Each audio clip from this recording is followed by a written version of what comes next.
Hey guys, welcome back to our YouTube channel. मैं आप सबका दोस्त राजेश कुमार ग्रैंड बैंकर। तो दोस्तों, आज की वीडियो में हम लोग डिस्कस करने वाले हैं कि आपका जो आईपीएस पीओ प्री का एग्ज़ाम है, जो कि 19 और 20 अक्टूबर को है और अब बस 14 से 15 दिन ही बचे रह गए हैं।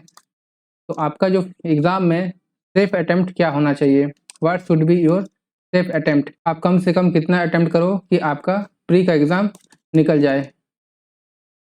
ठीक है दोस्तों, और हम लोग इस वीडियो के लास्ट में 3 साल के कट ऑफ भी देखने वाले हैं, जिससे एक अनुमान लग जाएगा कि इस साल का कट ऑफ क्या रहेगी। तो आप लोग वीडियो को पूरा देखिएगा। और आज की वीडियो में हम लोग ये भी बात करने वाले हैं कि अभी आपका मॉक टेस्ट में जितने भी मार्क्स आ रहे हैं, 50 से 60 के बीच में जो भी मार्क्स आ रहे हैं, उस मार्क्स को और कैसे बूस्ट किया जाए, उस मार्क्स में और 5 नंबर कैसे ऐड किया जाए। तो ये सब हम लोग आज की इस वीडियो में देखने वाले हैं। तो चलिए, वीडियो स्टार्ट करने से पहले अगर आप लोगों ने मेरे इस चैनल को सब्सक्राइब नहीं किया तो सब्सक्राइब कर लें और मेरे टेलीग्राम चैनल को भी ज्वाइन कर लें, ताकि मेरी सारी वीडियो की नोटिफिकेशन आप तक पहुंचती रहे। तो चलिए दोस्तों, वीडियो को स्टार्ट करते हैं। तो एक बार हम लोग आईपीएस पीओ प्रीलिम्स एग्जाम का पैटर्न देखने वाले हैं कि प्रीलिम्स में आपका क्या पैटर्न होती है एग्जाम का। जो बच्चे पहली बार एग्जाम देने जा रहे हैं, जो फ्रेशर्स है, उनको एक बार बताना बहुत जरूरी है कि इसका एग्जाम पैटर्न क्या होने वाला है। तो देखिए दोस्तों, आपका जो प्री का एग्जाम है वो पूरा 1 घंटा का रहेगा और इसमें जो टोटल मार्क्स रहेंगे वो 100 नंबर का रहेगा और जो टोटल नंबर ऑफ क्वेश्चन है ये भी 100 ही रहता है। इसमें आपको सेक्शनल टाइमिंग दिया जाएगा 20 मिनट का, हर सेक्शन का सेक्शनल टाइमिंग रहेगा। आपका इंग्लिश में 30 क्वेश्चन रहेगा, 30 मार्क्स का, हर एक क्वेश्चन 1 मार्क्स का रहेगा। आपके मैथ्स में 35 क्वेश्चन रहेंगे, 35 मार्क्स के, हर एक क्वेश्चन 1 मार्क्स के ही रहेंगे इसमें भी। और रीजनिंग में 35 क्वेश्चन रहेंगे और 35 मार्क्स रहेंगे, हर एक क्वेश्चन 1 मार्क्स के रहेंगे यहाँ पर भी। तो 100 क्वेश्चन 100 मार्क्स और टोटल आपको 1 घंटा दिया जाएगा। लेकिन इसमें आपको जो सेक्शनल टाइमिंग रहेगी वो आपकी 20 मिनट रहेगी हर सेक्शन की। तो ये तो रहा हमारा एग्जाम का पैटर्न कि पैटर्न क्या रहने वाली एग्जाम की। अब हम लोग बात करेंगे कि आपको हर एक सब्जेक्ट में मिनिमम कितने मार्क्स लाने हैं। तो दोस्तों, मैं एक एवरेज स्टूडेंट की बात करूंगा कि उनको हर एक सब्जेक्ट में कितने मिनिमम मार्क्स लाने हैं। तो दोस्तों, नॉर्मली इंग्लिश हर बच्चों की सही नहीं होती है, तो मैं मान के चलता हूँ कि इंग्लिश में आपको मिनिमम 15 मार्क्स लाने हैं। क्वांट में दोस्तों आपको कम से कम 20 मार्क्स लाने हैं और रीजनिंग में भी आपको कम से कम 20 मार्क्स लाने हैं। अगर इन तीनों मार्क्स को आप जोड़ें तो आपका जो मार्क्स बनेगा मिनिमम मार्क्स वो 55 रहेगा। और अगर आप 55 मार्क्स ले आते हैं तो आपका प्री क्लियर होने का चांस 99% हो जाएगा, क्योंकि आने वाले स्लाइड्स में हम लोग लास्ट 3 इयर्स का कट ऑफ देखेंगे और कट ऑफ से हम लोगों को पता चल जाएगा कि कट ऑफ किस रेंज में रहती है। और दोस्तों, आईपीएस पीओ के एग्जाम में आपका सेक्शनल कट ऑफ भी रहता है, तो कोई भी सेक्शन में आपको 10 से कम मार्क्स नहीं लाने हैं, मिनिमम 10 मार्क्स लाना ही होते हैं। अगर कोई भी एक सब्जेक्ट में अगर आपका कट ऑफ मार्क्स क्लियर नहीं हो पाएगा, तो अगर आपको भले ही 65 नंबर आ जाए और कट ऑफ भले ही 55 नंबर रहे, लेकिन आपका प्री क्वालिफाई नहीं होगा, क्योंकि आपको हर एक सब्जेक्ट का मिनिमम जो कट ऑफ मार्क्स है वो भी क्वालिफाई करना होता है। तो इस बात को भी आप लोग ध्यान में रखिएगा। तो चलिए दोस्तों, अब हम लोग देखते हैं इस 55 मार्क्स को आप लोग कैसे ला सकते हैं, आप लोगों को क्या क्या और बेहतर करना पड़ेगा और क्या क्या ज़्यादा पढ़ना पड़ेगा। तो देखिए दोस्तों, ये रहा आपका आईपीएस पीओ प्रीलिम्स का सिलेबस। और मैं ये मान के चलता हूँ दोस्तों कि आप रीजनिंग और क्वांट के सारे टॉपिक्स बहुत ही अच्छे से किए होंगे, क्योंकि दोस्तों आपका जो सिलेक्शन दिलाएगा वो आपको रीजनिंग और क्वांट ही दिलाएगा। क्योंकि इंग्लिश थोड़ी अनसर्टन हो जाती है दोस्तों, यहाँ पर लोग ज़्यादा अटेम्प्ट कर लेते हैं लेकिन मार्क्स बहुत ही कम आते हैं, क्योंकि ये थोड़ी अनसर्टन होती है। और वही दोस्तों रीजनिंग और क्वांट में एक्यूरेसी ज़्यादा होती है, क्योंकि यहाँ पर आपको एक फिक्स आंसर निकलता है और आप आंसर पे ही क्लिक करते हैं। तो आपका ज़्यादा फोकस इस रीजनिंग और क्वांट होना चाहिए। तो इंग्लिश की बात मैं बाद में करूँगा, पहले मैं रीजनिंग का बात कर लेता हूँ। तो दोस्तों, आप लोगों को रीजनिंग में सिटिंग अरेंजमेंट और पजल बहुत अच्छे से करना है, क्योंकि सिटिंग अरेंजमेंट और पजल से आपके 3 से 4 सेट क्वेश्चन आते हैं, मतलब 15 से 20 नंबर के क्वेश्चन आते हैं। और बाकी क्वेश्चन आप लोगों को अल्फान्यूमेरिक सीरीज से मिल सकती है, डायरेक्शन से मिल सकती है, रैंकिंग डायरेक्शन से मिल सकती है, डाटा सफिशिएंसी से मिल सकती है, इनइक्वालिटी से मिल सकती है, सिलॉग से मिल सकती है, ब्लड रिलेशन से मिल सकती है, इनपुट आउटपुट के क्वेश्चन मिल सकते हैं और आपको कोडिंग और डिकोडिंग के क्वेश्चन मिल सकते हैं। दोस्तों, ये सारे मिसलेनियस टॉपिक आपको इतने अच्छे से करके रखने हैं कि अगर इसका क्वेश्चन आपको दिख गया तो आपको चुटकी में सॉल्व करना है। 1 से 1.5 मिनट के अंदर इन सारे टॉपिक्स के क्वेश्चन को सॉल्व करना है। ब्लड रिलेशन आपका 1 से 1.5 मिनट में सॉल्व हो जाना चाहिए। सिलॉक्स हर एक क्वेश्चन 30 सेकंड में सॉल्व हो जाना चाहिए। इनपुट आउटपुट का एक सेट आता है दोस्तों, वो 1 से 1.5 मिनट में सॉल्व हो जाना चाहिए। कोडिंग डिकोडिंग 1 से 1.5 मिनट में सॉल्व हो जाना चाहिए। तो इतनी स्पीड आपकी होनी चाहिए, तब जाके आप IBPS पीओ प्री को क्वालिफाई कर सकेंगे। अगला सब्जेक्ट हम क्वांट के ऊपर बात करने वाले हैं दोस्तों। तो क्वांट में दोस्तों जो सबसे ज़रूरी है वो है आपका स्पीड मैथ्स। स्पीड मैथ्स में दोस्तों 3 चीज़ आती है। एक आती है सिंप्लीफिकेशन, दूसरी आती है आपकी नंबर सिस्टम, और तीसरा जो आता है वो आता है क्वाड्रेटिक। ये आपका बहुत अच्छा से क्या होना चाहिए, आप इसके डेली 50-50 क्वेश्चन डेली प्रैक्टिस कीजिए। आपका स्पीड जब अच्छा होगा दोस्तों तभी आपका मैथ्स पूरा अच्छा होगा। जब तक आपकी स्पीड अच्छी नहीं है आपका क्वांट अच्छा नहीं होगा। आपका क्वांट का अर्थमेटिक का क्वेश्चन भी आपसे जल्दी नहीं बनेगा, आपका डाटा इंटरप्रिटेशन का भी क्वेश्चन जल्दी नहीं बनेगा, क्योंकि आपका स्पीड ही नहीं है। आपके पास स्पीड है तो आप क्वांट के पेपर में ज़्यादा से ज़्यादा क्वेश्चन कर सकेंगे। अगर आपके पास स्पीड नहीं है तो आप क्वांट के क्वेश्चन नहीं कर पाएंगे। तो सबसे पहला काम जो आपको करना है दोस्तों, आपको स्पीड मैथ्स पे ध्यान देना है। तो आपको प्री में सिंप्लीफिकेशन के क्वेश्चन देखने को मिल जाएंगे, आपको नंबर सिस्टम के क्वेश्चन देखने को मिल जाएंगे, आपको सीक्वेंस एंड सीरीज के क्वेश्चन देखने को मिल जाएंगे। तो जैसे ही पेपर में दोस्तों इन सब से आपको क्वेश्चन मिले तो सबसे पहले आपको इसी पे टूट पड़ना है।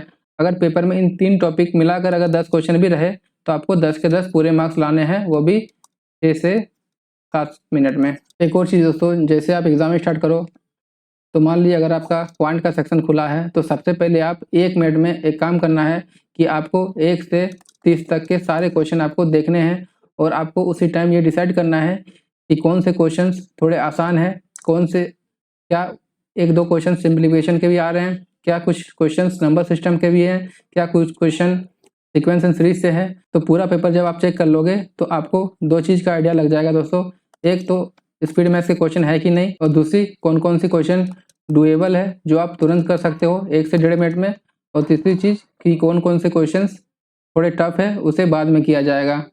तो ये आपको 1 मिनट में पूरे क्वेश्चन को देखते वक्त ही डिसाइड कर लेना है कि मुझे ये क्वेश्चन करने हैं। आपको जो रफ शीट दी जाएगी आपको उसी में क्वेश्चन नंबर नोट भी कर लेने हैं कि मुझे सबसे पहले ये क्वेश्चन करना है। ये मैं सारे सेक्शन की बात कर रहा हूँ, सिर्फ क्वांट की नहीं। आपका रीजनिंग का क्वेश्चन जैसे ही खुले, आपका इंग्लिश का सेक्शन जैसे ही खुले, आपको सबसे पहले 1 मिनट में सारे क्वेश्चन गो थ्रू करने हैं। क्योंकि कभी कभी क्या होता है दोस्तों कि हम लोग सारे क्वेश्चन तक पहुँच नहीं पाते हैं। जैसे हम लोग मान लिए 25 क्वेश्चन तक पहुंचे और मेरा टाइमिंग खत्म हो गया, लेकिन लास्ट का 5 क्वेश्चन हो सकता है दोस्तों कि बहुत ही उसमें सिंपल क्वेश्चन पूछे गए हों, तो वो क्वेश्चन हमसे छूट जाती है कई बार।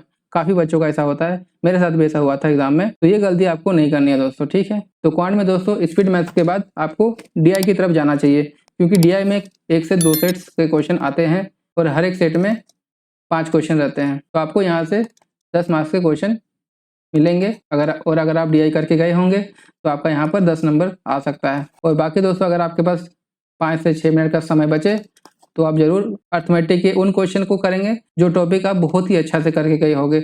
जैसे प्रॉफिट एंड लॉस में बहुत आसान क्वेश्चन आती है, टाइम एंड वर्क में बहुत आसान क्वेश्चन आती है, डिस्टेंस एंड टाइम में बहुत आसान क्वेश्चन आती है, टाइम एंड डिस्टेंस में। तो इन 4-5 टॉपिक के क्वेश्चन अगर आपको देखने को मिले तो आप उसे जरूर करें। तो क्वांट में आपका जो 20 नंबर का जो टारगेट था वो पूरा हो जाएगा। दोस्तों अब हम लोग बात करेंगे इंग्लिश में। तो दोस्तों मैं आप लोगों को पहले बताया था कि इंग्लिश थोड़ा अनप्रिडिक्टेबल है, तो हो सकता है कि यहाँ पर आपको ज़्यादा मार्क्स ना मिले, लेकिन आपको आरसी जरूर करना है, क्योंकि आरसी में आपके क्वेश्चन 10 रहते हैं और 10 मार्क्स के क्वेश्चन रहते हैं। तो आपको सबसे पहले आरसी करना है दोस्तों।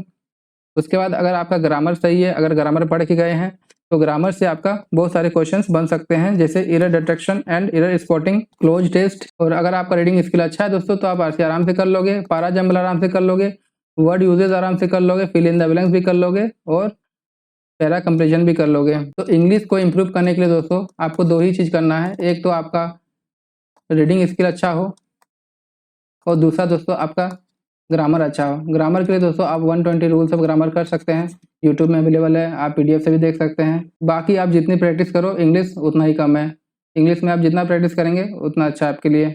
अब मैं दोस्तों मैं मॉक्स के बारे में बात करूंगा कि आपको कितने मॉक्स लगाने चाहिए अभी। तो दोस्तों मैं अपना बता दे रहा हूँ कि जब मैं प्रिपरेशन करता था तो मैं हर एक एग्ज़ाम से पहले, तो जैसे आईपीएस पीओपी का एग्ज़ाम है तो इसके लिए मैं 80 से 100 मॉक्स लगा कर ही जाता था। अगर आरआरबी पीओ का एग्ज़ाम है तो इसके लिए मैं 80 से 100 मॉक्स लगा के जाता था। अगर एसबीआई पीओ का एग्ज़ाम है तो इसके लिए मैं कम से कम 40 से 50 मॉक्स लगा के जाता था। तो मैं हर एग्ज़ाम से पहले कम से कम 80 से 100 मॉक्स लगा के जाता था। तो अभी दोस्तों आप लोगों के पास 14 से 15 दिन का समय है। आप लोगों को सिर्फ प्री का तैयारी करना है, आप लोग को अभी मेंस के लिए पढ़ना नहीं है। तो डेली आप लोगों को 3 मॉक्स लगाने हैं एटलीस्ट। 3 मॉक्स लगाकर आप उसे एनालाइज कीजिए, आपका कितना मार्क्स आ रहा है। अगर आपका अभी मार्क्स 45 आ रहा है तो कोई बात नहीं है, अगले दिन आपका 47 आएगा, आपका 50 आएगा, आपका 55 भी आएगा। लास्ट दिन तक आपका 55 आना चाहिए। हो सकता है दोस्तों कि अगर आप अड्डा से लगा रहे हैं तो आपका मार्क्स 50 से 55 के बीच में आए। अगर आप टेक्स्ट बुक से लगा रहे हैं तो आपका मार्क्स 60 आ जाए। अगर आप होली बोर्ड से लगा रहे हैं तो आपका मार्क्स 45 ही आए, 40 ही आए। अलग अलग पब्लिकेशन से अलग अलग मार्क्स आ सकते हैं दोस्तों, कोई दिक्कत नहीं। आप कहीं से भी मॉक टेस्ट लगाइए, कोई दिक्कत नहीं है।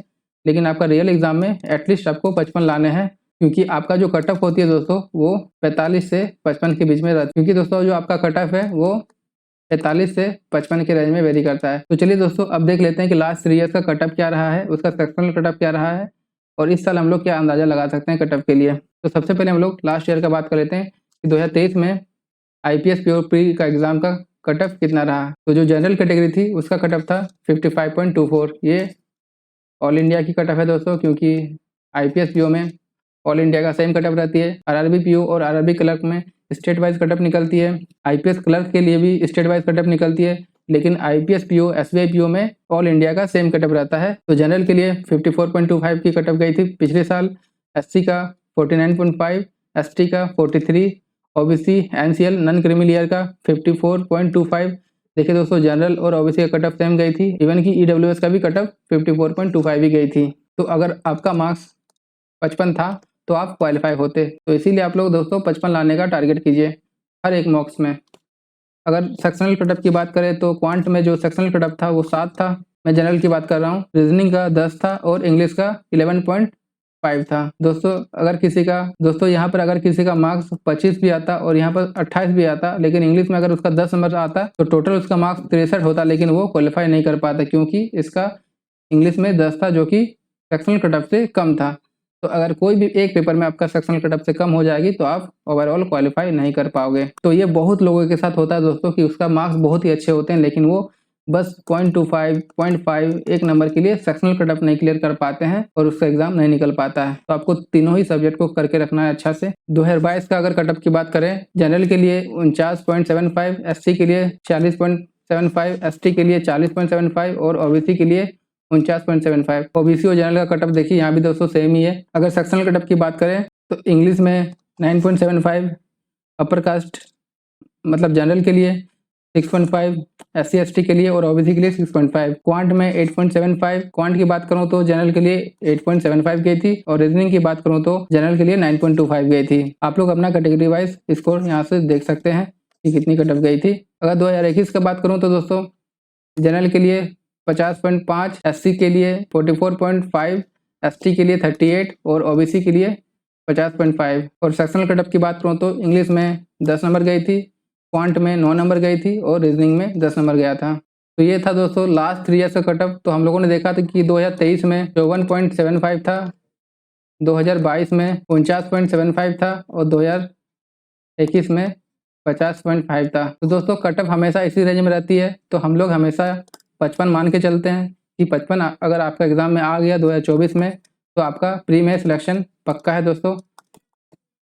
तो आप लोग अच्छे से तैयारी कीजिएगा, लास्ट 15 डेज बचा है। आप लोग ज़्यादा से ज़्यादा मॉक्स दीजिए, अभी ज़्यादा से ज़्यादा क्वेश्चन को प्रैक्टिस कीजिए। आप लोग अपने स्पीड और एक्यूरेसी पे अभी ध्यान दीजिए दोस्तों। स्पीड बढ़ाने के लिए आप लोग स्पीड मैथ्स के क्वेश्चन को सॉल्व कीजिए, डेली कम से कम 50-50 क्वेश्चन सॉल्व कर लीजिए सुबह उठकर। और इंग्लिश को प्रैक्टिस करने के लिए दोस्तों आप लोग सेक्शनल मॉक टेस्ट दे सकते हैं, इससे आप लोग की इंग्लिश की प्रैक्टिस हो जाएगी। और जब आप डेली 3 मॉक्स लगाओगे तो वहां से भी आपकी डेली 300 क्वेश्चन की प्रैक्टिस होती रहेगी।